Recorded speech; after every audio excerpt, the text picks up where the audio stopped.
تو سب ایک بات میں آپ سے پوچھوں، اگر آپ برا نہ مانے تو، محرم کے ایام چل رہے ہیں، میں آپ کو ذاتی حیثیت میں جانتا ہوں، بڑا آپ کا دل ہے اور آپ رقت بھی کرتے ہیں، ادب بھی کرتے ہیں، تحقیق بھی کرتے ہیں.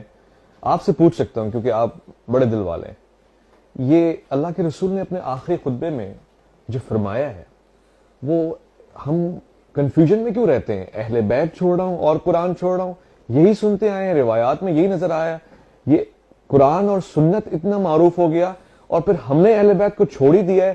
وہ ایک زمانہ تھا شفیع کاڑوی صاحب کے، شاہ احمد صاحب کے، یہیں پہ ٹمبر مارکیٹ میں، گھانچی پاڑا میں جلسے ہوا کرتے تھے، خطبات ہوا کرتے تھے، کربلا کے واقعات ہم سنا کرتے تھے. اب اہل سنت میں سے کوئی اگر بیان کرے تو اس پہ رافضی اور مختلف قسم کے تفضیلی کے نام شروع ہو جاتے ہیں. یہ کس کا کام ہے اگر ہمارا کام نہیں اہل بیت کو بیان کرنا؟ بسم اللہ الرحمن الرحیم. اب میں جو باتیں کرنے لگا ہوں، میں چاہوں گا آپ بھی دل بڑا ذہن بڑا کر کے سنیں اور میرے ساتھ عوام بھی اس کو دل اور ذہن بڑا کر کے سنیں. اب آ جائیں آج کے دور میں. پہلی تو بات یہ کہ چونکہ سوشل میڈیا بہت عام ہو گیا، یہاں پر جو اچھا یا جو برا ہے ڈال دو. نیکی کر سوشل میڈیا پہ ڈال، برائی کر تو بھی سوشل میڈیا پہ ڈال. اچھا جی، اب آ جائیں. ایک ہمارے ہاں خطبہ حجت الوداع کی بڑی الحمدللہ ہم بات کرتے ہیں. کیا نبی علیہ السلام نے فرمایا کیا کہ جی میں تمہیں اپنے بعد دو چیزیں چھوڑے جا رہا ہوں، ایک قرآن اور ایک سنت. ہر ایک یہی کہہ رہا ہے، ایک قرآن اور ایک سنت. یار آپ اپنے اندر یہ اخلاقی جرت کیوں نہیں پیدا کرتے کہ میں تمہارے درمیان دو چیزیں چھوڑے جا رہا ہوں، ایک قرآن اور ایک اپنی اطرت، اپنے اہل بیت، اپنی آل. صحابہ کیوں نہیں فرمایا میں تمہارے درمیان صحابہ چھوڑے جا رہا ہوں؟ صحابہ کے لیے یہ بھی حدیث ہے نا کہ میرے کسی بھی صحابی کو، مفہوم عرض کرتا ہوں کہ تم میرے کسی بھی صحابی کی اقتدا کرو گے تو ہدایت پا جاؤ گے.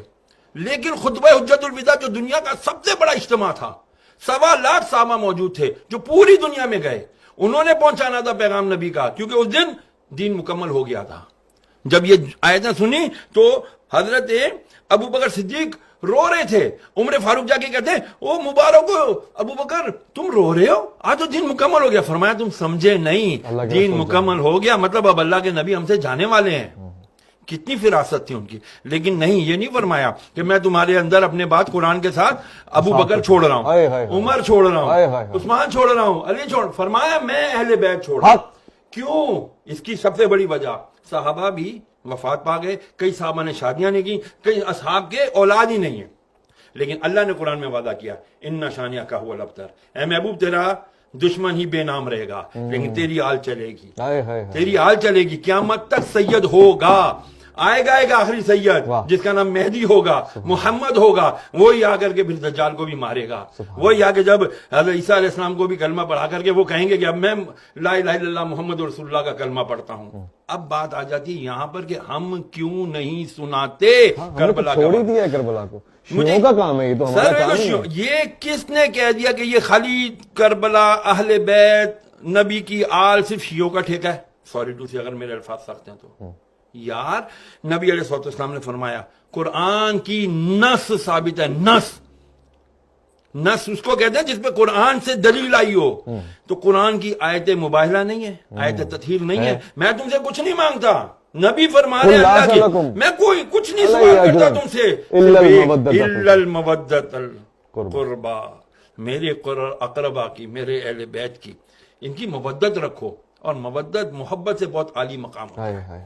اس کے اندر اگر ہم جائیں گے نا، لیکن جب تک وہ کرائیٹیریا نہیں بنے گا اس وقت تک بچیں گے نہیں. کون سا ٹولہ شروع ہو گیا جی؟ ذرا سا ذکر اہل بیت کیا، ذکر علی کیا، انہوں نے کہا تفضیلی ہے تو رافضی ہے. اب اس کا کیا کریں؟ یہ بھی تو مسئلہ ہے.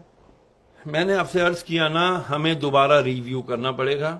میں تمام علماء اہل سنت سے ہاتھ جوڑ کر، میں حقیر فقیر آدمی طالب علم ہوں، میری کوئی اوقات نہیں ہے، صرف ہاتھ جوڑ کر جید علماء سے، بڑے علماء کرام سے عرض کروں گا خدا کے لیے، ایک تو ہم اپنا ایگو، انا کا خول توڑیں. گردن میں جو سریے ہیں ان کو ہاتھ جوڑ کر عاجزانہ آپ کی جوتیاں پکڑ کر عرض کرتا ہوں، خدا کے لیے بیٹھیں.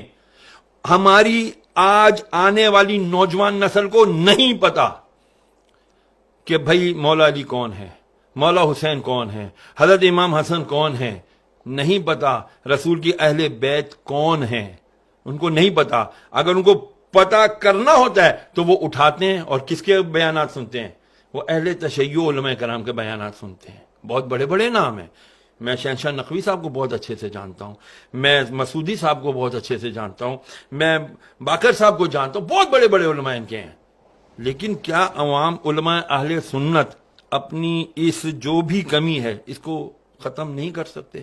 میری التجا ہے, خدا کے لیے تفضیلیت کا لیبل ہر ایک کے اوپر نہ لگائیں. صحابہ کرام علیہ رضوان ان کے اپنے مقام ہیں, اہل بیت کا الگ مقام ہے. کیوں مقابلہ کرتے ہیں آپ لوگ؟ خدا کے لیے نہ مقابلہ کریں, یہ مقابلے بازی کا کام ہے ہی نہیں. اللہ اکبر. یار جب ویسے آپ اس بات کو قبول کرتے ہیں؟ سچا سوال ہے. حضور نے ہم میں اہل بیت کو چھوڑا تھا نا, انی تارکو فیکم ثقلین کتاب اللہ و اطرتی, اور ہم نے بھی اہل بیت کو چھوڑ ہی دیا.